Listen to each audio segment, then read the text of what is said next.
పేరు తెగూరు రామరావు. నేను హైదరాబాద్ నుంచి మాట్లాడుతున్నాను. నేను ఈరోజు చేసే జ్యోతిషం గురించి చేసే వీడియోల్లో ఈరోజు చంద్రగ్రహం గురించి అంటే కొన్ని గ్రహాల గురించి చెప్పడం జరిగినది. ఈరోజు చంద్రగ్రహంలో కూడా పార్ట్ 1 కింద ఈరోజు చేసే విశ్లేషణ దాని గురించి. ముందు మనం నవగ్రహాల్లో చంద్రుడు కూడా ఇంపార్టెంట్ గ్రహం కాబట్టి మనం నవగ్రహ స్తోత్రాల్లో కూడా ముందు చంద్రుని గురించి కూడా ప్రార్థిస్తుంటాం. రవి తర్వాత చంద్రుడు కూడా ఇంపార్టెంట్ గ్రహం. చంద్రస్థుతి అంటే మనం డైలీ నవగ్రహ స్తోత్రాలు చేసుకునే వాటిల్లో ఇది కూడా ఒక శ్లోకం అన్నమాట. చంద్రారిష్టేతు సంప్రాప్తే చంద్ర పూజాచకారయేత్ చంద్రధ్యానం ప్రవక్ష్యామి మనఃపీడ ఉపశాంతయే. అంటే చంద్రానుగ్రహం సంప్రాప్తించేందుకు ఆయన చంద్రుడి అనుగ్రహం మనకు పొందేందుకు చంద్రుని పూజించడం జరుగుతున్నది. మన ఎందుకు చేస్తున్నాం, ఎందుకు పూజించాలా? మనలోని మనస్సునందలి పీడలను ఉపశాంతయే శాంతింపజేసేదానికే చంద్రుడి గురించి ధ్యానించాల్సి వస్తుంది అనమాట. అందుకని ఏంటంటే మనం నవగ్రహ స్తోత్రాల్లో ఇది కూడా మనసు ఇంపార్టెంట్. తర్వాత ఏంటంటే శ్లోకం ఇంకోటి ఆయన వర్ణం చెప్తున్నారు అనమాట. దధిశంక తుషారాభం క్షీరోదార్ణవ సంభవం నమామి శశినం సోమం శంభోర్ మకుట భూషణం. అంటే చంద్రుడిని మనం ప్రార్థిస్తున్నాం. దాంట్లో ఎందుకు ఏ మనసులో పెట్టుకొని మనం ఆయన్ని స్తోత్రం చేస్తున్నాం అంటే ఆయన చంద్రుడి నుంచి మనకు వచ్చే చల్లని కిరణాలు ఏ విధంగా ఉంటాయి అంటే ఆయన ఆకారమే ఆయన మంచి తెలుపు వర్ణం కలవాడు అనమాట. అంటే పెరుగు మరియు శంఖాన్ని పోలి ఉంటాడు. దధి శంఖ తుషారాభం అంటే దధి అంటే పెరుగు, శంఖ అంటే శంకు అనమాట. అంటే ఆ శంకు ఏ విధంగా ఉంటుంది, తెల్లగా ఉంటుంది అనమాట. సముద్రం నుంచి కొట్టుకొని వస్తాయి. తర్వాత అంటే దధి పెరుగు అన్నా పాలు అన్నా అవి తెలుపుతో స్వచ్ఛమైన తెలుపుతూ ఉంటాయి కాబట్టి ఆ విధంగా ఆయన్ని పోలుస్తున్నారు అనమాట. దధి శంఖ తుషారాభం క్షీరోదార్ణవ సంభవం అంటే అతను ఎక్కడి నుంచి వచ్చాడు? పాలసముద్రంలో నుంచి వచ్చినాడు అనమాట. పాలసముద్రాన్ని దేవదానవులు ఇద్దరు చిలికినప్పుడు మధించినప్పుడు అప్పుడు చంద్రుడు ఒక ఐటమ్ కింద ఆయన కూడా అక్కడి నుంచి పుట్టుకు వచ్చినాడు అనమాట. అందువల్ల ఏంటంటే ఆయన్ని పాలసముద్రంలో చిలికేటప్పుడు జన్మించిన వాడు చంద్రుడు. ఆయన్ని నమామి శశినం సోమం శంభో మకుటభూషణం. శంభు అంటే శివుడు అనమాట. శివుడు శంభో మకుటభూషణం. ఆయన్ని ఒక నితి మీద ఆయన్ని ఒక ఆభరణం కింద పెట్టుకోవడం అనమాట. శంభో మకుటభూషణం ఆయన భూషణంగా ధరించి ఉన్నాడు అనమాట శివుడు. అందువల్ల ఏమంటే శంభో మకుటభూషణం అని చెప్పి అది వర్ణించారు అనమాట. ఆ విధంగా శివుని ఆయన తలని ఆక్రమించున్నాడు అనమాట. తల భాగంలో చంద్రుడు పోయి ఆక్రమించున్నాడు. ఈ విధంగా మనకు పరాశర మహర్షి కూడా చంద్రుడి గురించి ఇంకా కూడా వివరిస్తున్నాడు అనమాట. ఈ విధంగా చెప్పాడు చంద్రుడి గురించి. తర్వాత అంటే చంద్రమా మనసో జాత చక్షోహు సూర్యో అజాయత ముఖాత్ ఇంద్రశ్చ అగ్నిశ్చ ప్రాణద్వాయు అజాయత. అంటే చంద్రమా మనసో జాత మనస్సు నుండి చంద్రుడు ఉద్భవించాడు. మన మనస్సు నుంచి చంద్రుడు ఉద్భవించాడు. కంటి నుండి సూర్యుడు ఉద్భవించాడు. అంటే చక్షోహ సూర్యో చక్షోహ అంటే కళ నుంచి సూర్యుడు ఉద్భవించాడు. తర్వాత అంటే అజాయత ముఖాత్ అదే విధంగా ముఖాత్ ఇంద్రశ్చ అంటే ముఖము నుండి ఇంద్రుడు ప్లస్ అగ్నిశ్చ ఇంద్రశ్చ రెండు కూడా ముఖం నుంచి ఉద్భవించిన వాళ్ళు. తర్వాత ఏంటంటే ప్రాణ ద్వాయు అజాయత అదే విధంగా మన ప్రాణం నుంచి వాయువు ఉద్భవించింది. అందువల్ల అంటే చంద్రమా మనసు జాత చక్షోహ సూర్యో కళ నుంచి ఉద్భవించినవాడు సూర్యుడు, ముఖం నుంచి వచ్చినవాడు ఇంద్రుడు అగ్ని, తర్వాత ప్రాణం నుండి వచ్చినవాడు వాయువు. ఈ విధంగా పరాశర మహర్షి చంద్రుడు మన మనస్సు నుంచి పుట్టినాడు అనే దానికి ఇది మనకు పురుష సూక్తం చదువుకుంటే దీంట్లోనే ఉండాలన్నమాట. ఇది ఈ విధంగా మనకి ఇంకా కూడా పరాశర మహర్షి ఏ విధంగా చెప్పాడంటే బహువత కఫః బహువత అంటే వాత అనమాట. బహువత కఫః ప్రజ్ఞాః చంద్రో వృత్త తను ద్విజ శుభద్రిని హేమ ధువాఖ్యాశ్చ చంచలో మదనాతురః. చంద్రుడు వాత కఫ కారకత్వం గలవాడు అనమాట. చంద్రుడు వాటి కారకత్వాలు ఆయనకి ఉంటాయన్నమాట. ఈ బహువత అంటే వాత కఫః అంటే కఫ. వాతానికి కఫానికి కూడా ఈయన కారకత్వం వహిస్తాడు అనమాట. ప్రజ్ఞాహ అంటే మంచి నేర్పరితనం గలవాడు. తర్వాత చంద్రో వృత్త తనుహు అంటే ఆయన గుండ్రటి ముఖం. ఆ శరీరం అంటే గుండ్రటి ముఖం. శరీరం అంటే ఎక్కువ లావు కాదు, సన్నం కాదు, అంత ఆకారం నీట్ గా ఉంటుందనే దాన్ని పోల్చాడు అనమాట. వృత్త తనుహు ద్విజ శుభద్రిని అంటే శుభ్రమైన రూపము గలవాడు. మధువాక్యాశ్చ అంటే వాక్య అంటే మనం మాట్లాడే తీరు అనమాట. మంచి సొంపైన ప్రసంగం, ఆయన చెప్పే ప్రసంగం అంటే చంద్రుడు బాగుంటే ఈ కారకత్వాలన్నీ దాంట్లో ఇమిడి ఉంటాయి అన్నమాట. మధువాక్యాశ్చ అంటే మంచి సొంపైన ప్రసంగం చెప్పగలిగిన, తర్వాత చంచలో అంటే చంచలమైన వ్యక్తిత్వం కలిగిన, మదనాతుర అచంచలమైన కోరికలు గలవాడు అంటే మనస్సు కారకుడు కాబట్టి మంచి మంచి కోరికలు గలవాడు మధునాతుర అని అటు పెట్టాడు అనమాట. అదేవిధంగా దాని గురించి ఇంకా కూడా దాని విశ్లేషణ ఉన్నది. కఫవాత స్వభావాలు కూడా ఆయన కారకత్వం కాబట్టి చంద్రుడు బాగుంటే, చంద్రుడు మంచిగా జాగ్రత్తగా ఉంటే, మరియు స్పష్టతగా వినగలిగి, మరియు మనుగడ యొక్క ప్రవృత్తులకు అనువైనదిగా మరియు ప్రతిస్పందించేలా స్వభావాన్ని ఇస్తాడు. అంటే చంద్రుడు మన జాతకంలో బాగున్నాడు అంటే ఈ కఫ వాత పిత్తాలకు కూడా ఆయన కారకత్వం వహిస్తున్నాడు కాబట్టి ఆయన అంటే మనకు మాట కఫవాత స్వభావం అంటే చంద్రుడు మంచిగా ఉన్నాడంటే స్పష్టతగా వినగలగడం, మనుగడ యొక్క ప్రవృత్తులకు అనువైనదిగా మరియు ప్రతిస్పందించేలా స్వభావాన్ని ఇస్తాడు. తర్వాత ప్రజ్ఞాశ్చం అంటే చంద్రుడు మన పర్యావరణంతో కనెక్ట్ అవ్వడానికి మరియు శారీరకంగా మరియు మానసికంగా మనం జీవించడానికి అవసరమైన వాటిని పొందగల సామర్థ్యం ఇస్తాడు. అంటే పోషకాలను పొందడానికి మొక్కలు ఏ విధంగా అయితే కిందకి వేళ్లను పంపించి అంటే అక్కడి నుంచి నీరు మట్టి వాటిలో ఇచ్చే పోషకాలని పైకి తీసుకొస్తాయి అన్నమాట. ఆ విధంగా మొక్కల వేర్లు తమను తాము సర్దుబాటు చేసుకుంటుంటాయి. అంటే ఒక చెట్టు ఉన్నదంటే వేళ్ల ద్వారా మొత్తం నీటిని గాని ఆహారాన్ని గాని పైకి తీసుకొచ్చుకుంటాయి.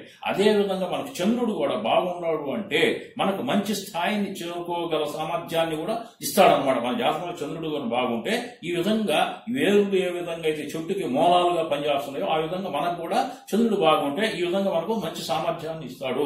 మన వాతావరణాన్ని అనుభూతి చెందడం మరియు సాధ్యమైనంత వరకు దానికి అనుగుణంగా ఉండడం అంటే ఒక వాతావరణానికి అనుకూలంగా మార్పులు చెందడం అనమాట. అటువంటిదంతా చంద్రుడు శక్తి బాగుండాలి అంటే మనకు కూడా వాతావరణానికి తగ్గట్టుగా మనం మార్పు చెందుతూ ఉంటాం అనమాట. అందువల్ల తద్వారా మనం మనుగడ సాగించాల్సినవి సులభంగా పొందగల సామర్థ్యం ఇస్తాడు. అంటే మనకు ఏదైనా సరే అందుబాటు కావాలంటే అది సులభంగా దొరికేటట్టుగా చూపిస్తాడు అనమాట. తర్వాత అందువల్ల ఆరోగ్యకరమైన మరియు సంతోషకరమైన జీవితానికి అవసరమైన వాటిని సంపాదించేందుకు మన వాతావరణానికి అనుగుణంగా మరియు సర్దుబాటు చేయగల సామర్థ్యం చంద్రుడు మనకు ఇస్తున్నాడు. కాబట్టి ప్రజ్ఞాశ్చ చంద్రో అని సంబోధించాడు అనమాట పరాశర మహర్షి చెప్పడంలో ఇదంతా. తర్వాత వృత్త తను ద్విజ అంటే చంద్రుడు ఒక గుండ్రని ఆకారం అంటే ఒక గోళాకారం మాదిరి ఉంటే గ్రహమే కదా ఇది, ఆ విధంగా దాన్ని పోలుస్తున్నాడు అనమాట. ఒక గోళాకార వస్తువు బాహ్య శక్తిని కలిగి ఉండడానికి తిరగడానికి మళ్ళీ చాలా ఇష్టపడతాడు. అంటే అది బాగా తిరిగేదానికే ఇష్టపడుతుంటది అనమాట, బాహ్య శక్తిని లాక్కుంటది అనమాట. అందువల్ల ఏంటంటే ఒక మంచి చంద్రుడు ఎప్పుడైతే ఒక మంచి చంద్రుడు అంటే ఏం లేదు, జాతకంలో చంద్రుడు బాగుంటే రాజీ సిద్ధంగా ఉండేలా ఎదుటి వారి యొక్క అభిప్రాయాలకు సౌకర్యం అంటే ఎదుటి వాళ్ళ అభిప్రాయాలకు తగ్గట్టుగా మనం ప్రవర్తన అనేది ఈయన చూపిస్తాడు అనమాట. మరియు వసతి ఉండేలా ప్రవర్తిస్తాడు. సహజంగానే ఇది ఎదుటి వారితో సంబంధాన్ని మరింత సజావుగా సాగేలా చేస్తుంది. చంద్రుడు జాతకంలో బాగున్నాడంటే ఎదుటి వారు ఏ విధంగా ఉన్నారో ఆ మనసు వాళ్ళ మనోవాంఛలు ఏ విధంగా ఉన్నాయో దానికి తగ్గట్టుగా ఇతను కూడా ప్రవర్తించే దానికి మార్పు చూపిస్తాడనమాట. అదే విధంగా శుభద్రిని అంటే మనం అద్దంలో ఎలా చూస్తామో మరియు మనం చూసేదాన్ని ఇష్టపడుతున్నామో చంద్రుడు నిర్ణయిస్తాడు. అది ఇష్టమా అయిష్టమా అనేది అంటే అద్దంలో చూస్తే ఏ విధంగా మనకైతే మన మొహం ఏ విధంగా మనం తెలుసుకుంటామో అదే విధంగా మనం ఎదుటి వ్యక్తిని కూడా చూసినప్పుడు అది ఇష్టమా అయిష్టమా అనేది కూడా చంద్రుడు తెలియచేస్తాడు అనమాట. ఆ విధంగా చంద్రుడు బాగున్నాడు అంటే అతను చల్లగా అద్భుతంగా ప్రేమకు అర్హుడు అని భావిస్తాడు. అది బాగుండదు, నచ్చితే ఇతను అర్హుడు, ఇతను ఎలిజిబుల్ మనకు అనేటట్టు ఈయన తెలియజేస్తాడు అనమాట. అయితే చంద్రుడు బాగా లేకపోతే ఆ ఎదుటి వ్యక్తిని చూసి ఈయనే సిగ్గుపడతాడు అనమాట. ఏంటంటే అతని మొహంలో చూసేదానికే ఇష్టపడ్డాడు అనమాట. ఆ విధంగా అస్పష్టంగా ఉంటాడు మరియు ద్వేషం మరియు తిరస్కరణకు కూడా అర్హుడు అవుతాడు. వాళ్ళ వల్ల తిరస్కరణ కూడా జరగవచ్చు చంద్రుడు బాగా లేకపోతే. చంద్రుడు బాగుంటే మాత్రం నీకు అతని మనసుకు తగ్గట్టుగా మనల్ని లాక్కునేటట్టు చేస్తాడు అనమాట. ఆ విధంగా వర్ణించాడు అనమాట. మధువాక్యాత్ అంటే భావోద్వేగాలను అద్భుత అద్భుతంగా అంటే మనిషిలోని భావోద్వేగాలు అంటే భావోద్వేగాలు కూడా ఈయన కారకత్వం అనమాట. మన భావోద్వేగాలను అద్భుతంగా వ్యక్తీకరించే అంటే బయటికి తెలియపరిచేటట్టుగా ఆ సామర్థ్యాన్ని మనకు చంద్రుడు బాగుంటే మనకి ఇస్తాడనమాట. మనం ఎదుటి వారికి సులువుగా అర్థం అయ్యేలా మృదువుగా మాట్లాడితేనే కదా అందరూ మనతో మంచిగా ఉంటారు. అందుకే తేనె వంటి మాటలు అంటే ఇది స్మూత్ గా మాట్లాడే టైప్ అనమాట. ఆ విధంగా మాట్లాడడం చంద్రుడు ఇస్తాడు మనకు. ఆ కెపాసిటీ మనకు చంద్రుడు ఇస్తుంటాడు అనమాట. అవి ఎదుటి వారి హృదయానికి ఎట్లుంటాయంటే చాలా స్మూత్ గా అనిపిస్తాయి అనమాట. ప్రేమించబడేలా అంటే మనం ఇష్టపడేటట్టుగా చేస్తాడనమాట మాటల్లోనే. తర్వాత చెంచాలు అంటే ఇది చంద్రగ్రహం యొక్క చురుకుదనాన్ని చూపిస్తుంది. అంటే అతను ఒక పరిస్థితి సహజంగా స్పందించడానికి వేగంగా మరియు చాలా త్వరగా కూడా ఉంటాడనమాట. అంటే పరిస్థితికి అనుగుణంగా అంటే ఒక పరిస్థితిని గమనించి అది స్లోగా పోతే పర్వాలేదా లేకపోతే స్పీడ్ గా పోతే అందుకుంటాం అనేది కూడా ఈయనకి మన అర్థం చేసుకుంటాడు. కాబట్టి నిన్ను ఆ విధంగా నడిపించే శక్తిని ఇస్తుంటాడు. అందువల్ల వేగవంతమైన ప్రతిచర్య సమయం చంద్రగ్రహం యొక్క ఆస్తి. అంటే ఆ పవర్ ఇచ్చేది కూడా ఈయన ఆస్తి అనమాట. అదే చెడ్డగా ఉంటే అంటే చెడుగా ఉంటే చంద్రుడు నిలకడలేమి, ఒక ఉద్దేశం లేకపోవడం, ఆ పరిస్థితులకు అలవాటు పడలేకపోవడం ఇవన్నీ జరుగుతుంటాయి అనమాట. అంటే చంద్రుడు బాగలేని పరిస్థితుల్లో. అదేవిధంగా మదనా తురాహానిచ్చాడు. మత్తు కలిగించేలా మరియు ఆకర్షణీయమైన విషయాల పట్ల మోహం ఉంటుంది. అంటే బాగా స్మూత్ గా మెత్తగా మనకు మనసుకు ఎక్కేటట్టుగా చెప్తున్నారు. అంటే దాంట్లో మైమార్పిచ్చేటట్టు చేస్తున్నారు అనమాట. ఆ విధంగా కూడా ఈయన అటువంటి భాషల్లో కూడా బాగా మోహం ఉంటుంది, ఇంట్రెస్ట్ ఉంటుంది. చూపు మరియు వైఖరి చాలా ఆకర్షణీయంగా ఉంటుంది. చూపు అంటే చంద్రుడి చూపు ఆ విధంగా ఉంటుంది అనమాట. స్మూత్ గా ఉంటే అంటే ఆకర్షణీయంగా ఉంటుందని పోల్చాడు అనమాట. ఇది చాలా మంది ప్రేమికులకు కారణం అవుతుంది. అంటే మన మీద ప్రేమ ఎక్కువగా చూపించడానికి ఇది ఒక సూచన అన్నమాట. వారు తమ దగ్గర మరియు ప్రియమైన వ్యక్తులతో గడపడానికి ఇష్టపడతారు. అంటే బాగా నీకు తగ్గ వాళ్ళతో ఫ్రెండ్షిప్ చేసేదానికే ఈయన సూచన చూపిస్తుంటారు అనమాట. అదే విధంగా ఏంటంటే రోహిణి నక్షత్రం నిజమైన పెరుగుదల మరియు ఇప్పుడు చంద్రుడి గురించి మనం తెలుసుకున్నాము. ఇప్పుడు చంద్రుడు మనకు ఈ రాశి చక్రంలో ఎక్కడ ఉంటాడు, ఆయనకి ఏ స్థానం ఉన్నది ఏంది అనేది తెలుసుకోవాలన్నమాట. ఇప్పుడు చంద్రుడు ఈ 12 ద్వాదశ రాశుల్లో ఆధిపత్యం వహించేది ఒక్క కర్కాటక రాశికి ఒక్కటే అనమాట. అంటే మిగతా గ్రహాలు ఒక్కో గ్రహానికి 2 రాశులు కూడా ఆధిపత్యాలు ఉన్నాయి. కానీ రవికి చంద్రుడికి ఇద్దరికి కూడా ఒక్కొక్క రాశి ఆధిపత్యం ఉండాలన్నమాట. ఇప్పుడు కర్కాటకం వచ్చి చంద్రుడికి ఆధిపత్యం ఉంటుందన్నమాట ఆ రాశిలో. తర్వాత ఈయన చంద్రుడికి రాశుల్లో కర్కాటకం అయితే నక్షత్రాలలో కూడా 27 నక్షత్రాల్లో ఒక 3 నక్షత్రాల మీద ఆయనకి ఆధిపత్యం ఉన్నాయి. అంటే ఆ 3 నక్షత్రాలు ఏంటంటే రోహిణి, హస్త, మూడవది శ్రవణం. ఈ నక్షత్రాలు ఏ రాశుల్లో ఉంటాయి అనే దానికి మనకు ఇక్కడ రోహిణి అనేది వృషభ రాశిలో 4 పాదాలు కూడా వృషభ రాశిలో ఉన్నాయన్నమాట. అదేవిధంగా హస్త నక్షత్రం వచ్చి కన్యా రాశిలో 4 పాదాలు కూడా ఒకే రాశిలో ఉన్నాయి. అదే మూడవది శ్రవణం. ఈ శ్రవణ నక్షత్రం అనేది మకర రాశిలో 4 పాదాలు కూడా ఒక దగ్గరే ఉన్నాయన్నమాట. ఈ విధంగా ఈ ఆధిపత్యం వహించేది కర్కాటక రాశి అయితే ఆధిపత్యం వహించే నక్షత్రాలు రోహిణి, హస్త, శ్రవణం. వీటి గురించి కూడా నేను ఈ నక్షత్రాల గురించి కూడా వాటి కారకత్వాలు చెప్తాను. ఇప్పుడు మనం ఈ వృషభంలో ఉండే రోహిణి నక్షత్రం గురించి చూద్దాం. అంటే దాని కారకత్వం ఏ విధంగా ఉంటుంది, దాని క్యారెక్టర్స్ ఏమున్నాయి. తర్వాత రోహిణి నక్షత్రం నిజమైన పెరుగుదల మరియు అత్యున్నత వృద్ధిని సూచిస్తుంది. అంటే ఇది డెవలప్మెంట్ సూచిస్తుంది అనమాట రోహిణి నక్షత్రం. తర్వాత ఏంటంటే రోహన్ అనే పదం నుండి ఈ పేరు ఉద్భవించింది. ఈ రోహిణి నక్షత్రానికి రోహన్ అని హిందీలో పదం ఉన్నది. మనం ఆరోహణం అంటే పైకి ఎక్కడం అనమాట. ఆరోహణం అవరోహణం అంటాం కదా, అదేవిధంగా ఆరోహణం అంటే పైకి ఎక్కడం. అంతే మనం పెరుగుదల అంటే డెవలప్మెంట్ అనమాట. ఆ విధంగా ఇది మంచి పెరుగుదలను చూపిస్తుంది అనమాట. అభివృద్ధిని పెరుగుదలను చూపించేది ఈ రోహిణి నక్షత్రం. ఆ నక్షత్రం వచ్చి వృషభ రాశిలో ఉన్నది. ఇది మన ఉనికిని కూడా చూపిస్తుంది అనమాట. మరియు ఆవిర్భావాన్ని సూచిస్తుంది. ఈ నక్షత్రం దాని స్థానికులను పరిపూర్ణత యొక్క ఎత్తులను సాధించడానికి మరియు విజయాన్ని సాధించడానికి వీలు కల్పిస్తుంది. అంటే ఏంగా ఈ రోహిణి నక్షత్రంలో పుట్టిన వాళ్ళు ఎవరు కూడా ఉంటే మంచి స్టెప్స్ పై స్థాయికి తీసుకుపోయేదానికి అంటే డెవలప్మెంట్, పెరుగుదల, ఆరోహణం అంటే పైకి ఎదుగుదలకి బాగా సూచించే నక్షత్రం రోహిణి నక్షత్రం అని చెప్పాడు అనమాట. తర్వాత అదేవిధంగా రెండోది హస్త నక్షత్రం వచ్చి కన్యా రాశిలో ఉన్నాయి 4 పాదాలు కూడా. ఈ హస్త నక్షత్రం గురించి చూద్దాం. హస్త నక్షత్రం ఇది ఒక వ్యక్తి యొక్క విధిని సూచించే చేతితో సంబంధం కలిగి ఉంటుంది. హస్త అన్నప్పుడే హస్తలోనే ఉండాలన్నమాట. హస్తం అంటే చెయ్యి, హస్తం అంటే చెయ్యి అనమాట. ఇది మన ఒక సంబంధాన్ని, చేతితో కలిపే సంబంధాలని ఇది సూచిక అనమాట ఈ హస్త అనేది. దానికి ప్రతీకగా ఇది శక్తి, సమైక్యత మరియు బలాన్ని సూచిస్తుంది. అంటే ఒక చేతికి మనకు ఉండే బలం అంతా చేతి మీదనే సూచిస్తాం. ఏది కూడా ఇప్పుడు ఒంట్లో బలం ఉన్నది, దేన్ని ఉపయోగిస్తాం? చేతితో ఉపయోగిస్తేనే ఆ బలం అనేది ఉపయోగపడుతుంది అనమాట. ఆ విధంగా ఆ సూచికగా దీన్ని హస్త నక్షత్రాన్ని పెట్టారనమాట. అది ఏంటంటే ఇది నియంత్రణ, జ్ఞానం మరియు విజయం కోసం నిలుస్తుంది. ఒక చెయ్యి హస్తం అంటే అభయహస్తం ఇచ్చారు అంటే ఏంది? ఒక దేనికైనా మంచి వస్తువుని సూచిస్తుంది అనమాట. ఇది ఒక చేతి లేదా పిడికిలుగా కనిపిస్తుంది. చెయ్యి తెరిస్తే హస్తం ఓపెన్ గా ఉంటుంది, ముడిస్తే పిడికిలు అనమాట. ఈ విధంగా దీన్ని చూపించారనమాట. ఇది ఒక వ్యక్తి కోరుకునేదాన్ని పొందే సామర్థ్యాన్ని సూచిస్తుంది. మనం ఏదైతే కోరుకుంటామో అది తెచ్చేదానికి ఇది ఉపయోగపడుతుంది అనమాట. ఆ విధంగా మనకు ఇప్పుడు రోహిణి నక్షత్రం ఆరోహణ అంటే పెరిగేదానికి చూపిస్తే, ఇదేంటంటే నీకు ఏదన్నా అనుకుంటే తెచ్చేదానికి ఉపయోగపడుతుంది అనమాట. ఈ చేతి దీనికి సూచికగా ఇచ్చాడు అనమాట హస్త నక్షత్రానికి. ఆ విధంగా హస్త నక్షత్రం. తర్వాత శ్రవణ నక్షత్రం గురించి చూద్దాం. శ్రవణ నక్షత్రం, శ్రవణం అంటే మనకు తెలిసిందే, దాని పదంలోనే ఉన్నది. శ్రవణం అంటే చెవుతో వినడం అనమాట. మనం వినేదాన్ని శ్రవణం అంటున్నాం. ఈ శ్రవణ నక్షత్రం అనేది జ్ఞానం, తెలివితేటలు మరియు విద్య యొక్క దేవత అయిన సరస్వతీదేవి జన్మస్థలంగా, అంటే సరస్వతీదేవికి జన్మస్థలంగా ఈ శ్రవణ నక్షత్రాన్ని భావిస్తుంటాం అనమాట. అంటే హస్త నక్షత్రం సరస్వతీదేవికి సంబంధించింది. అంటే సరస్వతి అన్నప్పుడు మనం తెలుసుకోవాలి, అంటే తెలివితేటలకి ఇది ఒక పునాది అనమాట. మనకు విద్య, తెలివితేటలు, జ్ఞానం సంపాదించేదని సరస్వతీదేవి మనకు బాగున్నది అంటే మనకు అన్ని తెలివితేటలు బాగుంటాయి.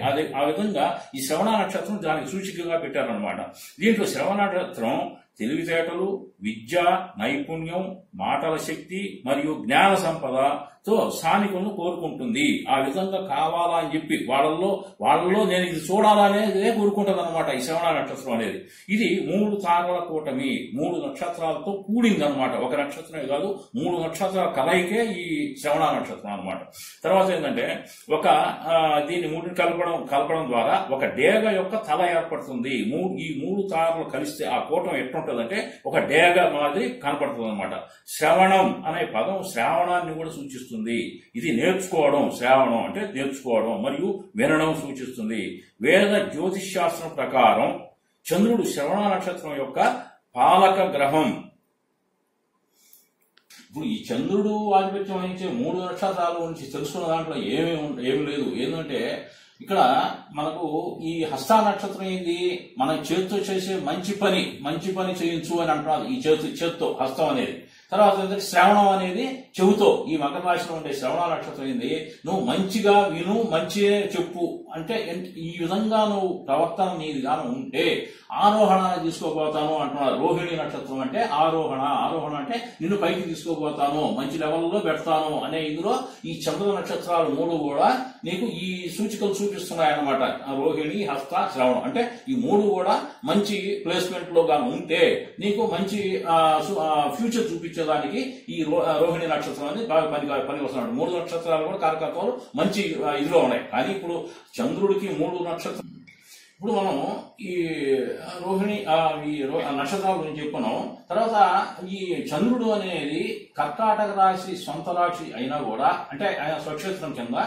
తర్వాత ఏంటంటే ఆయన వీటిల్లో వృషభ రాశిలో ఉచ్చస్థితిని, వృశ్చిక రాశిలో నీచ స్థితిని పొందుతాడు. అంటే ఏ గ్రహానికి కూడా ఒక స్వస్థానం ఉన్నా కూడా ఆయన ఒక్కొక్క 12 రాశుల్లో ఒక స్థానంలో ఉచ్చస్థితి, ఒక స్థానంలో నీచ స్థితి పొందుతారనమాట. అంటే ఉచ్చస్థితిలో ఉన్నప్పుడు సొంత ఇంట్లో కన్నా కూడా మంచి బలం చూపించి మంచి ఫలితాలు ఇస్తుంటారు. నీచ స్థితి పొందినప్పుడు ఆ స్థానాన్ని బట్టి కూడా మనం ఆయన ఫలితాలు ఆశించాలా.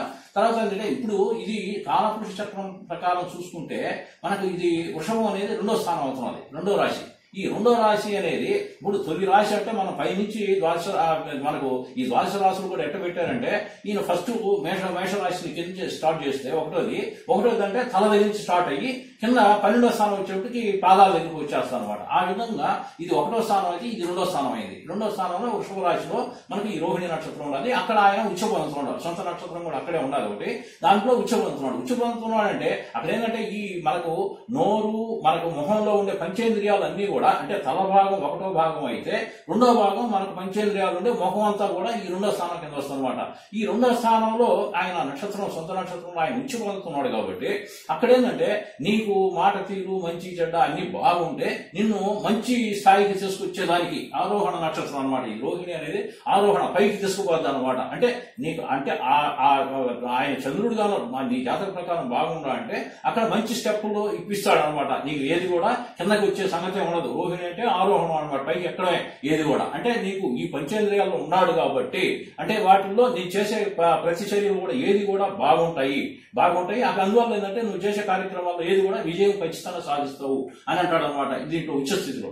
అదే డౌన్ ఫాల్ ఇక్కడ నీచ స్థితి అంటే ఇప్పుడు అది 2వ స్థానం అయితే కాలపురుష చక్రం ప్రకారం ఇది 8వ స్థానం అయింది. వృశ్చికం అనేది 8 అంటే హాఫ్ దాటిపోయింది. 12 స్థానాల్లో 8వ స్థానం అంటే సగం దాటి 6వ స్థానం దాటిపోయి 8, ఇంకా 8కి వచ్చేసాం. అంటే ఈ స్థానం ఎక్కడ ఉన్నదంటే మనకు మానవ శరీర భాగాల్లో నాభికి కింద భాగం, అంటే నీకు మర్మావయాలు, అంటే నీకు సీక్రెట్ ప్లేసులు అనమాట. అంటే ఇటువంటి ఎన్ని ఏంటంటే ప్రైవేట్ పార్ట్స్ అంటాం. ఇక్కడ ఏంటంటే నీకు ఇక్కడ నీచ స్థితి పొందుతున్నాడు చంద్రుడు. అంటే ఇక్కడ ఇది ఓపెన్ గా కనపడే పంచేంద్రియాలు అయితే ఇది మర్మస్థానాల కింద కూర్చుందనమాట. ఇక్కడ ఆయన ఫలితాలు పెద్దగా ఇవ్వలేడు. ఇక్కడ వృశ్చికంలోకి వచ్చాం, నీచ స్థితి పొందుతున్నాడు. ఇది ప్రైవేట్ ప్రాప్తులకు సంబంధించి. ఇక్కడ ఆయన ఏది కూడా పైకి ఎక్స్పోజ్ కాడు అనమాట, హైడింగ్ లో ఉంటది అనమాట. ఇప్పుడు మనం ఈ చంద్రుని గురించి తెలుసుకునేటప్పుడు ఆయన స్వస్థానాలు ప్లస్ ఉచ్చస్థితులు, నీచస్థితులు అన్ని తెలుసుకున్నాం కదా. ఇప్పుడు ఏంటంటే ఆయన అసలు ఎక్కడున్నా కూడా ఆయన కారకత్వాలు ఏంటి, ఆ గ్రహానికి సంబంధించి చంద్రుడికి సంబంధించి ఆయన ఏ కారకత్వాలను పనిచేస్తాడు. అంటే మనకు చంద్రుడు అంటే మామూలుగా మనోకారకుడు అంటుంటారు. మనోకారకుడే కాదు, ఇంకా కూడా కొన్ని కారకత్వాలకి ఆయన పోషిస్తున్నాడు. అంటే మనస్సు మీద మెయిన్ ఉంటది. మనస్సు అంటే మనోకారకుడు. తర్వాత బుద్ధి కూడా ఆయన వల్లే మనకు వస్తుంది అనమాట. బుద్ధి, అందం, మనిషికి వచ్చే అందం కూడా. అంటే చంద్రుడు బాగున్నాడు అంటే మనిషి తెల్లగా, మంచి శరీర ఛాయ, మంచి కాంప్లెక్స్ లో ఉంటారనమాట. తర్వాత జలానికి కూడా ఆయనే అనమాట. మాతృభావం కూడా ఆయనదే వస్తుంది అనమాట. మనకు తల్లి స్థానం కూడా చంద్రుడిదే అనమాట. తర్వాత మనలో ఉండే భావోద్వేగాలు మనలో అంటే మనసు చెప్పేదాన్ని బట్టి ఒక ఉద్వేగం అనేది కానీ ఏది కూడా మనకు ఆవిర్భవిస్తుంటాయి. దాంట్లో ఆ భావోద్వేగాల కారకుడు కూడా ఈ చంద్రుడే అనమాట. చంద్రుడు బాగుంటాడంటే ఈ భావోద్వేగాలు కూడా నీకు కంట్రోల్ గా ఉంటుంటాయి అనమాట. తర్వాత శాంతి అంటే peaceful mind, peace of mind అంటాం దాన్ని శాంతి. ఈ శాంతి తర్వాత అంటే సుఖ సంతోషాలు, మనిషికి దినచర్యలో కలిగే సుఖ సంతోషాలకు కూడా ఆయన ఆధిపత్యం వహిస్తున్నాడు. తర్వాత ప్రశాంతత అంటే డీసెన్సీ, అంటే మనకు ఏది కూడా ఒక రచ్చరాలు లేకుండా, అంటే వేరే వాళ్ళతో ఏదో తగాదాలు గొడవ లేకుండా ఉండే కారకత్వం అనమాట ప్రశాంతత అనేది. భద్రత అది కూడా ఒక జాగ్రత్తలు తీసుకోవడం, ఇది కూడా ఆయన కారకత్వంలో ఉండాలి. తర్వాత ఏంటంటే గ్రహణ శక్తి, అంటే మనం వినే గ్రహణ శక్తి కూడా చంద్రుడే ఇస్తున్నాడు అనమాట. తర్వాత సంతానోత్పత్తి కూడా ఈయనే కారకత్వం అనమాట. అంటే మనకు సెమన్ ప్రోడక్ట్ కావడం అది కూడా సంతానోత్పత్తి కూడా చంద్రుడే కారకత్వం అవుతుంది. తర్వాత మనం బాడీ లోపల ఉండే పవర్స్ లో కూడా ఊపిరితిత్తులు కూడా ఈయనే కారకత్వం ఉంటాడు. తర్వాత ఎడమ కన్ను, మన శరీర భాగాల్లో కూడా ఎడమ కన్ను, అంటే కుడి కన్ను మళ్ళీ రవి ఆధిపత్యంలో ఉంటుంది. ఎడమ కన్ను అనేది చంద్రుడు ఆధిపత్యంలో ఉన్నది. ఈ విధంగా ఏంటంటే ఈ చంద్రుడు కారకత్వాలు ఒక మనోకారకుడనే కాదు, ఈ వాటికన్నిటికి కూడా ఈయన కారకత్వం వహిస్తున్నట్టు. అదేవిధంగా బాగలేదు అంటే శాంతి చేయించండి అంటుంటారు. ఆ శాంతి కూడా ఆయన ఎందుకు చెప్తున్నా అంటే చంద్రుడు అంటే మంచి తెల్లగా మనకు అందంగా కనపడే గ్రహం కాబట్టి ఆయనకి దానంగా ఏదన్నా ఇవ్వాలన్నా కూడా బియ్యాన్ని పెట్టారు. తెలుపు రంగుతో ఉండేది కాబట్టి బియ్యం పెట్టాడు. ఇంకా కూడా ఏదన్నా మనకు ఆయన చంద్రుడు బాగలేడు, ఆ గ్రహం బాగలేదు మన జాతకంలో అంటే ముత్యాన్ని పెట్టుకోమంటారు. ముత్యం ఎందుకు? తెలుపుకి. ఎన్ని కూడా చంద్రుడు ప్లెయిన్ గా ఉంటాడు కాబట్టి ఎన్ని కూడా ఆ విధంగా చూపించాడు. ఆయన దానం ఏదైనా ఇవ్వాలని కూడా బియ్యం ఇవ్వండి, ఏదైనా నీకు చంద్రగ్రహణం నీకు వీక్ గా ఉన్నది, నీ టైం బాగలేదు అంటే ముత్యాలు పెట్టుకోమంటారు. ఇవన్నీ ఏంటంటే తెలుపుకి అంటే జలతత్వం ఈయన జలతత్వంలో ఉంటాడు కాబట్టి చంద్రగ్రహం అనేది ఎన్ని ఏంటంటే ఒక డీసెన్సీ అంటే ఒక ప్లెయిన్ గా ఉండేటట్టుగా ఉంటుంది అనమాట. ఈ విధంగా ఆయన తామస గుణం అంటే తామసం అంటే బాగా ప్లెయిన్ గా ఉంటాడు అనమాట. ఏంటంటే మంచి బుద్ధితో ఉంటాడు కాబట్టి చంద్రుడు బాగున్నాడు అంటే గ్రహం బాగున్నదంటే జాతకంలో తామస గుణం అంటే మంచి స్థిమితంగా ఉంటారు అనమాట. ఆ విధంగా అంటే ఈయన స్త్రీ గ్రహంతో సంబంధించినవాడు, లింగ భేదాల్లో ఈయన స్త్రీ గ్రహంతో సంబంధించినవాడు. అందువల్ల ఏంటంటే కొంచెం పీస్ ఆఫ్ మైండ్ అంటే కొంచెం బాగా మెళకుగా ఉండేటట్టుగా ఉంటుంది అనమాట. ఆయన వాహనం కూడా నక్క. చంద్రుడు బాగుంటాడంటే నక్క కొమ్ము దొక్కాడు అంటాడు, అంటే అదృష్టం పట్టింది అంటారు. అంటే చంద్రుడు కానీ జాతకంలో బాగుంటాడు అంటే నీకు నక్క తోక దొక్కినట్టే బాగా అన్ని మంచి ఫలితాలు బాగా చూపిస్తాడు అనే దానికి నిదర్శనంగా చెప్తారు. చంద్రగ్రహం అనేది మన వీటిలో మన నవగ్రహాల్లో కూడా చంద్రుడు కూడా మంచి ప్లేస్మెంట్ ఉండే రకం అన్నమాట. ఇప్పుడు మనం చంద్రగ్రహం నుంచి తెలుసుకోవడంలో కొంతవరకు ఈ అవుట్లైన్స్ తెలుసుకున్నాము. ఇంకొంచెం ఇన్నర్ మ్యాటర్ అంటే ఇంకొంచెం లోతుగా ఆలోచిస్తే చంద్రుడు మనోకారకుడు అన్నాం కదా. చంద్రుడు మనోకారకుడు అంటే ఆయన ఈ రెండవ స్థానం కింద అనమాట. రెండవ స్థానం కింద ట్రీట్ చేస్తున్నాం. ఈ రెండవ స్థానం ఏమైంది, మనకు పంచేంద్రియాలు ఉండే స్థానం కింద చూస్తున్నాం. ఈ పంచేంద్రియాలు అంటే మనకు చెవితో విన్నది కానీ, కళ్ళతో చూసింది కానీ, నోటితో మాట్లాడింది కానీ, ఒక నాలుగుతో టేస్ట్ చూసింది కానీ, ఏదైనా సరే పంచేంద్రియాల వల్ల కలిగే భావనలు అన్నీ కూడా తీసుకుపోయి మైండ్ అనే మనస్సు అనే మైండ్ అంటే మనకు మనసుకి చాలా వస్తాయి అనమాట. ఈ పంచేంద్రియాల గురించి వచ్చే మ్యాటర్ అంతా కూడా ఈ మనస్సు మీద పనిచేస్తుంది అనమాట. ఈ మనస్సుకి బుద్ధి అనేది ఒకటి తోడు కావాలి. మనకు మనస్సు అనేది ఉండాలి. మైండ్కి ఇవన్నీ కూడా ఈ ఆలోచనలు ఇక్కడ చూసినవన్నీ కూడా బయట ప్రపంచంలో బాహ్య ప్రపంచంలో చూసేవన్నీ కూడా దీని గుండా ఈ మైండ్కి చేస్తాయి అనమాట. ఈ మైండ్లో ఈ బుద్ధి అనే జ్ఞానం మనకు మంచి బుద్ధిగా ఉంటే దీంట్లో కొంత ఫిల్టరేషన్ జరగదు అనమాట. అంటే ఈ సినిమా అంతా కూడా ఏంటంటే అన్ని కూడా చూసుకుంటా ఉన్నాం, దాంట్లో ఫిల్టరేషన్ జరగవద్ది. అంటే ఈ మనసులో ఈ బుద్ధి అనేది దీనికి తోడైతే ఇక్కడ మనం చూసిన దాంట్లో ఏది మంచిది చెడేది అంటే మనం దేన్ని అయితే సెలెక్ట్ చేసుకుంటే దీని మంచి దారి అనేది ఒకటి ఈ బుద్ధి తోడైతే ఇక్కడ సెలక్షన్ వస్తుంది అనమాట. ఈ సెలక్షన్ అయిన పాట ఈ పిక్చర్ అంతా కూడా ఆత్మకి అంటే ఆత్మ అంటే రవి గ్రహాన్ని చాలుస్తారనమాట. అంటే చంద్రుడు కారకత్వం వహించేది అంతా కూడా మన డ్యూటీలు మన జాతకంలో ఎట్లుంటదంటే ఎవరికైనా ఏ జాతకంలో అయినా కూడా మనిషి చేసేది దాంట్లో చంద్రుడు పాత్ర ఏ విధంగా ఉంటుందంటే ఈ పంచేంద్రియాలతో చూసేదంతా కూడా అంటే మనకు మనస్సుకి వచ్చేస్తాం అనమాట. మనస్సు ఏ దోస్తే అది అంటే అప్పుడు బుద్ధి కూడా మనకు ఇక్కడ ఒక పార్ట్ అనమాట. ఈ బుద్ధి అనేది బాగుంటే మనకు చూసిన వాటిల్లో కూడా మనం ఇది మంచి అనేది సెలెక్ట్ చేసుకుంటాం అనమాట. ఇప్పుడు 4 వస్తువులు చూస్తున్నాం కంటితో, వాటిలో ఏది మంచిది బాగుండాలి అనేది కూడా మనకు మనసులో ఒక పిక్చర్ ఒక రీల్ తిరుగుతుంటది. ఆ తిరిగేటప్పుడు ఈ బుద్ధి మంచి బుద్ధిగాను ఉంటే నీకు మంచి బుద్ధి తోడైతే ఇక్కడ నువ్వు చూసేది దాంట్లో మంచి దాన్నే చూస్తావు అనమాట. అంటే 4 రకాలు ఉన్నాయి. వాటిలో నీకు బుద్ధి బాగా లేకపోతే నీకు అలా చెడ్డ మనిషి నీకు మంచివాడుగా కనపడుతున్నాడు. అట్ట కాకుండా మనకు బుద్ధి బాగుంటే నీకు మంచినే చూపిస్తుంది, మంచినే ఫిల్టర్ చేస్తుంది, మంచినే నీకు సెలక్షన్ చూపిస్తుంది. ఆ మంచిని తీసుకుపోయి ఇప్పుడు రవికి చేరవేస్తాను అనమాట.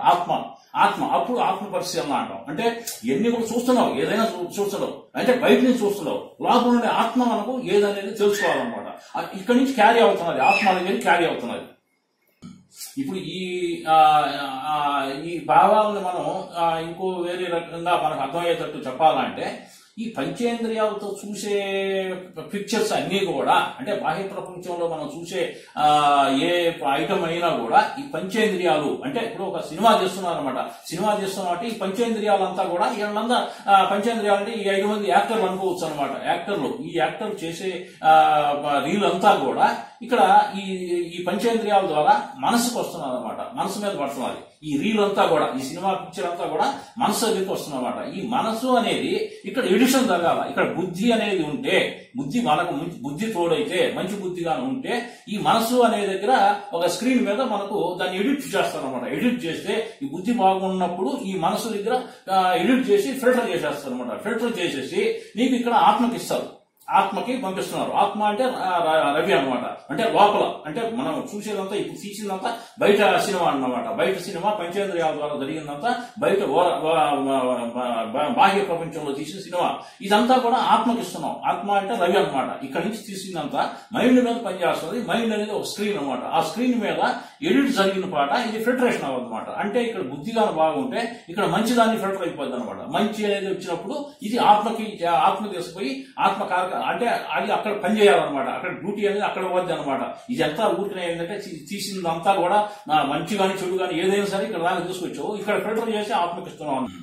ఇప్పుడు మనకి ఇక్కడ తీసిన ఈ సినిమా అంతా కూడా మనస్సు అనే ఒక స్క్రీన్ మీద పడితే అంటే ఇక్కడ ఎడిట్ చేసుకుంటాం అనమాట. ఆ స్క్రీన్ మీద పడి అక్కడ ఎడిట్ చేసుకుంటారు. ఎడిట్ చేసుకుని తర్వాత ఆత్మ అంటే మనం ఆడియన్స్ అనమాట. ప్రేక్షకులకి ఒక రీల్ వదిలేస్తాం అనమాట. అంటే ఇక్కడ ఫిల్టర్ అయిపోయింది, ఎడిట్ చేసుకున్నారు. ఎడిషన్ అయిన పాట ఆత్మ అంటే బయట ఆడియన్స్ కింద మనం ఆత్మ అంటే ఆత్మలో అంటే ఫిల్టర్ అయిపోయింది. అది ఒక మంచో చెడో ఏదో ఒక దాన్ని సెలెక్ట్ చేసుకున్నాం అనమాట. సెలెక్ట్ చేసుకుని ఇక్కడికి ఏంటంటే ఇది ఆడియన్స్ చూపిస్తారు. అక్కడ అంటే ఇప్పుడు నీకు అక్కడ అది మంచో చెడు అనేది అక్కడ డిసైడ్ అవుతుంది అనమాట. అంటే ప్రేక్షకులు పెట్టేసావు, ఆత్మ అనేది అక్కడ పెట్టేసావు. అది అంటే అది కార్యరూపంలో వెళ్ళిపోయింది. అంటే ఇక్కడ చూసిన ఏదైనా 4 పనులు నువ్వు చూసావు, 4 పనులు ఏది చేయాలనుకోని మనసు ఏదైతే నీకు బుద్ధి బాగుండి మనసులో ఏదైతే ఇది బాగుండదని చెప్పిందో దాన్ని ఇక్కడ పంపించేసావు. ఇది క్రియారూపంగా పోవాలన్నమాట. ఆ విధంగా అంటే నేను ఒక సినిమా రీల్ గురించి చెప్పాను అనమాట. అంటే ఈ పంచేంద్రియాలనే 4-5 యాక్టర్ల ద్వారా తీసే సినిమా అంతా ఈ మైండ్ అనే మనసు దగ్గరికి పోయి ఇక్కడ ఎడిషన్ జరిగి ఆత్మ దగ్గరికి వస్తుంది. ఆత్మ అంటే నీకు సెలక్షన్ చేసిన దాన్ని ఇక్కడ నీకు మంచిగా చెడు అనేది అక్కడ కార్యరూపంలో పెట్టేస్తాం అనమాట. అది ఆత్మ అనేది. ఆత్మ అంటే రవి అనమాట. ఇప్పుడు మనం ఇందాక చెప్పినట్టు మన చంద్రుడు బాగున్నాడు అని అంటే ఈ జాతకం ప్రకారం చంద్రుడు బాగున్నాడంటే ఈ పంచేంద్రియాలతో చూసిన ఏ ఐటమ్ అయినా కూడా అది మనసు దగ్గరికి వచ్చి ఈ మనసు దగ్గర ఎడిషన్ జరిగి బుద్ధి ద్వారా మనకు ఎడిషన్ జరిగి ఆత్మ ద్వారా నీకు దాన్ని ఎంటైర్ చేస్తారు. ఏదైతే కార్యరూపంలో పెట్టేస్తారు అది బాగున్నదంటే రవి దాన్ని రిలీజ్ చేస్తాడు అనమాట. అదేవిధంగా చంద్రుడు మనకు ఆ జాతకంలో బాగా లేకపోతే ఈ పంచేంద్రియాలు చూసినవి కూడా ఇక్కడ స్క్రీన్ మీద బాగా కనపడదు. బాగా కనపడక ఏంటంటే అది ప్రాంప్ట్నెస్ లేక ఏంటంటే ఒకవేళ పిక్చర్ బాగుండాలన్నా కూడా నీకు సరిగా కనపడక అక్కడ ఏమవుతుంది, ఫెయిల్ అవుతుంది అనమాట. ఇక్కడ చూసేదానికి నీకు ఇక్కడ రవి ఏం చేస్తాడు, సరిగ్గా కనపడలేదు అంటే ఇక్కడ ఫెయిల్ అయిపోద్ది అనమాట. ఆ విధంగా ఏంటంటే చంద్రుడు బాగా లేకపోతే జాతకంలో బాగా లేకపోతే ఈ విధంగా నీకు చూసినవన్నీ కూడా అది మంచో చెడు ఏ అయినా కూడా ఇక్కడ నీ మనసు మీద సరిగా ప్రొజెక్ట్ కాక ఇక్కడ ఫెయిల్ అయ్యే క్వశ్చన్ ఉన్నాయి. అందువల్ల అంటే అప్పుడు సరిగా కనపడలేదనే ఇదిలో స్ట్రెస్ కి ఇదవుతారు, అడిక్ట్ అయిపోతారు. ఆ స్ట్రెస్ తట్టుకునే దానికి ఏం చేస్తారంటే కొంతమంది అంటే చంద్రుడు బాగా లేని వాళ్ళు అంతా గ్రహం బాగా లేకపోతే వాళ్ళంతా స్మోకింగ్ డ్రింకింగ్ అలవాటు పడతారు అనమాట. ఏంటంటే దాన్ని ఆ స్ట్రెస్ తట్టుకోవాలన్నమాట. అంటే ఇప్పుడు పంచేంద్రియాల్లో చూసేయండి నీకు బాగానే కనపడుతున్నాయి, కానీ ఇక్కడ మనస్సు మీద కూర్చేటప్పటికి ఆ ఎడిటింగ్ లో నీకు సరిగా రావడం ప్రొజెక్ట్ బాగలేదు. అక్కడ బుద్ధి అనేది సెలక్షన్ అనేది సరిగా చేసుకోలేకపోతున్నారు. ఆ చేసుకోలేనప్పుడు స్ట్రెస్ ఫీల్ అయిపోతారు అనమాట. ఆ స్ట్రెస్ కి ఓర్చుకోలేక కొంతమంది ఏంటంటే ఏదో సింగిల్ గా అలోన్ గా తిరగడం, తర్వాత ఏంటంటే సిగరెట్ కాల్చుకొని పొగ తాగడం, తర్వాత ఏంటంటే మందు తాగడం, అటువంటి వాటికి కూడా కొంతమంది అడిక్ట్ అవుతారు అనమాట. అంటే నీకు ఇక్కడ ఇచ్చే అన్ని కూడా పంచేంద్రియాలతో చూస్తున్నావు, కానీ అవి సరిగ్గా లేవు, నీకు సరిగ్గా నీకు ఇదిగా రావడం లేదనమాట. ఇక్కడ మైండ్ కూర్చేటప్పటికి నీకు సరిగ్గా కనపడడం వల్ల అక్కడ ఏంటంటే ఈ ప్రొజెక్షన్ లో అవన్నీ కూడా ఎడిటింగ్ లో పోతున్నారు అనమాట. అక్కడ ఏంటంటే అప్పుడు స్ట్రెస్ ఫీల్ అవుతావు, అంటే నేనేం చేయలేకపోతానని ఏందా అని చెప్పి స్ట్రెస్ కి ఇదైపోయి ఏదో ఒక దానికి అడిక్ట్ అవుతారు అనమాట. ఆ విధంగా చంద్రగ్రహం బాగలేకపోతే జాతకంలో బాగుంటే ఇక్కడ ఈజీగా ఇక్కడ సక్సెస్ అయిపోద్ది. రవి దాన్ని ఆటోమేటిక్ గా రిలీజ్ చేసేస్తారు, బ్రహ్మాండంగా సక్సెస్ అవుద్ది, నీకు మంచి ఎంకరేజ్మెంట్ బాగా వస్తుంది అనమాట. అదే చంద్రుడు బాగా లేని పరిస్థితుల్లో ఇక్కడ ఏంటంటే మనిషి బాగా కుంగిపోతుంటాడు అనమాట. మనసు ఏంటంటే ఇక్కడ ఎడిటింగ్ లో పోయింది అనమాట. నీకు ప్రాజెక్ట్ మీద బాగా సరిగ్గా కనపడినందువల్ల రవి ఏంటంటే ఫెయిల్ చేస్తాడు. రవి ఫెయిల్ చేసినప్పుడు ఏమవుతాడు, ఇసలు ఏంటంటే బాగా స్ట్రెస్ ఫీల్ అయిపోయి ఏందా మనం చేసిన పని ఇట్టయిపోయిందా అని చెప్పి ఫీల్ అవుతారు. ఆ విధంగా ఏంటంటే చంద్రుడు బాగా లేని పరిస్థితుల్లో ఆ జాతకాల్లో ఈ విధంగా ఉంటాయి వాళ్ళ క్యారెక్టర్లు. ఇప్పుడు మన జాతకంలో చంద్రుడు బాగా లేకపోతే ఏ విధంగా మనం తెలుసుకోవాలనే దానికి మనం జాతకాలు కూడా చూడవల్ల ఆయన మెంటాలిటీ కనిపెడితే చాలు అనమాట. ఇక్కడ ఏంటంటే సుఖ సంతోషాలు అని పెట్టాం దీంట్లోనే. అంటే ఆ సుఖం అనేది సంతోషం అనేది తనకు కనపడదు అనమాట. నీ ఉన్నా కూడా నీకు ఈ సుఖ సంతోషాలు కోల్పోతావు, ఒక ప్రశాంతత ఉండదు, నీ మైండ్ ఫ్రెష్ అనేది ఉండదు అనమాట. ఎప్పుడు ఏదో సఫరింగ్ తో ఉండదు అనమాట. ప్రశాంతత అని పెట్టింది కూడా దానికోసమే ఇక్కడ. తర్వాత అంటే గ్రహణ శక్తి కూడా ఏంటంటే ఏమన్నా కూడా నీకు అది రుచిస్తుంది అనమాట. ఆ విధంగా ఏంటంటే భావోద్వేగాలకి గురవుతావు. భావోద్వేగాలు అంటే ఏదో ఫీలింగ్ అనమాట, ఏదో ఇన్నర్ ఫీలింగ్. అంటే ఒక చెప్పేది ఏదో చెప్తుంటాడు, వీడు అర్థం చేసుకుని వేరే అర్థం చేసుకుంటాడు, అక్కడ ఫీలింగ్ వస్తుంది అనమాట. ఆ విధంగా ఏంటంటే ఇవన్నీ కూడా దీంట్లోనే ఇన్వాల్వ్మెంట్ వచ్చినాయి అంటే, ఈ చంద్రుడి కారకత్వాలు వచ్చినాయి అంటే నీకు చంద్రుడు బాగలేనప్పుడు ఎన్ని కూడా నీకు బయటపడతాయి. అంటే దాంట్లోనే క్యారెక్టర్ లో నీకు తెలుసుకోవచ్చు అనమాట. ఒక మనిషి జాతకం చూడవల్ల, జాతకం చూడకపోయినా కూడా నీకు ఓవర్లు కానీ తెలిసిపోతాయి అనమాట. ఎందుకంటే ఈ భావోద్వేగాలు గురవుతున్నావు అంటే చంద్రుడు బాగలేకనే అక్కడ. ఏంటంటే నువ్వు పని చేసావు కానీ ఇక్కడ నీకు రిజల్ట్ కనపడా. ఏంటంటే నీకు స్క్రీన్ మీద నీకు నువ్వు చేసిన పని ఏం కనపడా అక్కడ. అందువల్ల ఆ మసక బారినప్పుడు ఏమవుతుందంటే ఈ భావోద్వేగాలకు గురవుతాడు, ప్రశాంతత కోల్పోతాడు, సుఖ సంతోషాలు ఉండవు. అందుకే ఇక్కడ ఇవన్నీ కూడా ఇచ్చాడు అనమాట. ఈ ఆయన కారకత్వాలను ఇచ్చాడు. అంటే బలంగా ఉన్నాడు అంటే నీకు ఈజీగా ఇక్కడ పంచేంద్రియాలు నువ్వు ఏది చూసినా కూడా అది నీకు ఏదో ఫిల్టర్ చేసుకుంటావు, మైండ్ పంపించేస్తావు, ఇక్కడ ఎడిషన్ అయిపోద్ది, దాంట్లో ఏదో పర్ఫెక్ట్ గా ఉన్నదాన్ని కార్యరూపంలో పెట్టేస్తాడు, చేసిపోయారు, ఆత్మకు పంపించేస్తావు, ఆత్మ కూడా సాటిస్ఫై అవుతాడు, దాన్ని ఎంటైర్ రిలీజ్ చేసేస్తాడు, కార్యసాఫలత వచ్చేస్తుంది, నీకు రిజల్ట్ వచ్చేస్తుంది ఇక్కడ. అదే నీకు వీటిల్లో బాగలేనప్పుడు అంటే అందుకే మనోకారకుడు అన్నాడు. మనోకారకుడు అంటే చంద్రుడు బాగున్నాడంటే నీ మనసు బాగుంటది, లేకపోతే ఏంటంటే ఏదో పొంగొట్టుకున్నట్టు తిరిగినట్టు తిరుగుతా ఉంటాడు అనమాట. అంటే ఇదే అనమాట వీటిలో ఈ చంద్రుడు బాగలేని పరిస్థితుల్లోనే. అందుకని ఈ కారకత్వాలను కూడా దీంట్లోనే పెట్టారు, చంద్రుడి కారకత్వాలు పెట్టారు. అని అందం ఉంటది, ఉన్నా కూడా అందం విహీనం అవుతాడు అనమాట. అందం ఉంటది, చంద్రుడు బాగున్నాడు అంటే అందం బాగుంటది, అందం ఉండి కూడా ఏం ఉపయోగం, చంద్ర విహీనం అంటే నీకు ఏదో సారోఫుల్ అనమాట డెసిషన్ అనమాట. ఏంటంటే తీసుకునే డెసిషన్లు అట్లా ఉంటాయి అనమాట. ఏంటంటే నీకు అన్ని కనపడు, నీకు అన్ని చూస్తూనే ఉంటావు, నీకు మంచి అనేది దాంట్లో నీకు కనపడదు అనమాట. ఇక్కడ ఆ బుద్ధి అనేది ఇక్కడ మనసు మీద ఆ మాదిరిగా ఆ ప్రాజెక్ట్ చేస్తుంటారు అనమాట. అక్కడ ఎడిటింగ్ లో నీకు ఏది స్పష్టత లేక నీవు ఈ విధంగా స్ట్రెస్ కోల్పోతాడు అనమాట. అది చంద్రుడు బాగా లేకపోతే ఎన్ని కూడా జరిగేవి. ఈ విధంగా మనం చంద్రగ్రహం గురించి ఈ రోజు చేసిన విశ్లేషణ పార్ట్ 1 కింద తీసుకుంటాము.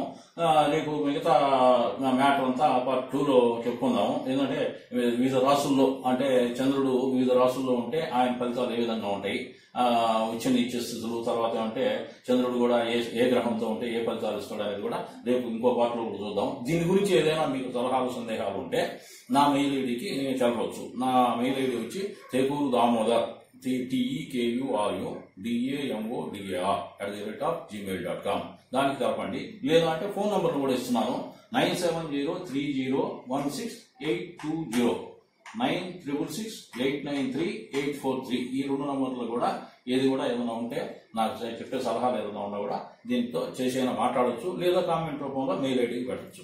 ఇంతవరకు సెలవు.